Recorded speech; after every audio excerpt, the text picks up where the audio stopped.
तो गाइस सुबह सुबह आ चुका हूँ मैं अपने बर्ड्स को देखने के लिए और आप देख सकते हो मेरे हाथ में जो है तुलसी का लीव है दोस्तों। जी हाँ दोस्तों, इस ठंडी मौसम में देख सकते हो कितना ठंड है। इस ठंडी मौसम में बर्ड्स को जो है हल्का फुल्का जुकाम लग सकता है या बुखार आ सकता है, तो इसलिए मैं तुलसी का पत्ता यूज़ करता हूँ दोस्तों। आप सुबह सुबह दे सकते हो। मेरे हाथ में तो एक पत्ते है दोस्तों। अभी फ़िलहाल जो है पूरा तुलसी का जो डंडा होता है, जो लीव होता है ना दोस्तों, वो हमें देना है बर्ड्स को।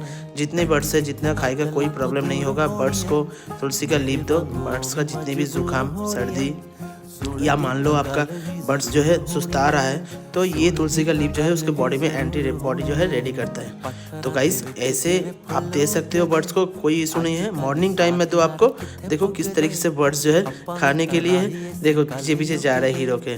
तो गाइस ऐसे इन्फॉर्मेशन और टिप्स के लिए ज़रूर चैनल को सब्सक्राइब कर लेना और वीडियो को ज़रूर लाइक करना। चलिए गाइस मिलते हैं नेक्स्ट शॉट में। Bye bye.